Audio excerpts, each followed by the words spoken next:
Ang yung iba. Ya. Kali masuk ka. Salah ito.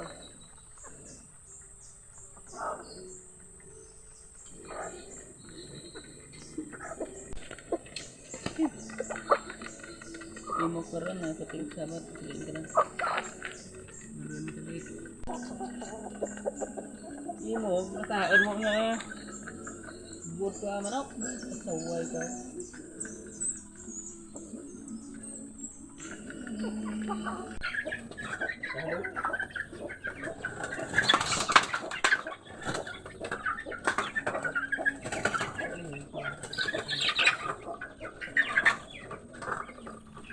Pakain tayo ng ating sisiw. Ito yung kanilang pagkain. Chick Buster. Para sa ating mga sisiw. Na ito. So, Chick Buster.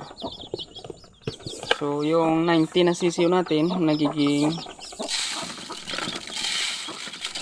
11 na lang. Yan, lakas niya kumain na.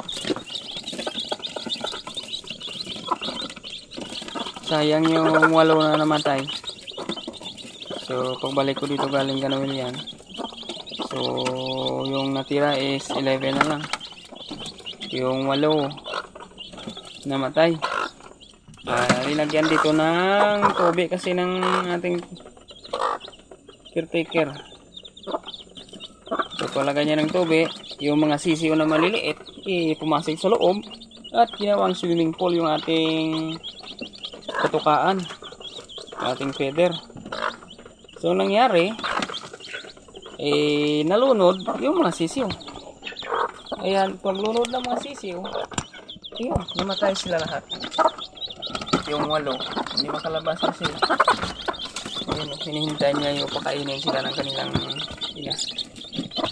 Meron naman tayong tubigan dito,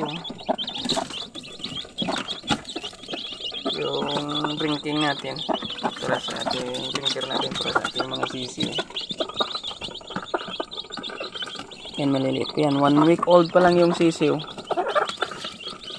Pag nasa 2 weeks old na yan, medyo mayroon na silang pakpak.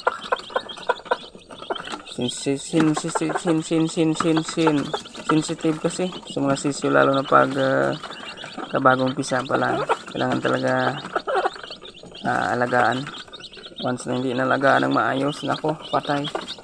Delikado, mamamatay sila. At ayan guys, tapos na tayo magpakain ng ating mga chikiting. So, isa na lang hindi natin napakain, si Tuslok, yung ating barako nandyan sa lalim. So, mayroon na siyang isang anak, mayroon na siyang nalaisan, yung ating barako. So, I hope nga mabuo yung kanyang first baby ng ating barako. Kasi inahay na naglilimlim doon sa ilalim. So, proceed tayo ngayon sa ating lais na si Tuslok.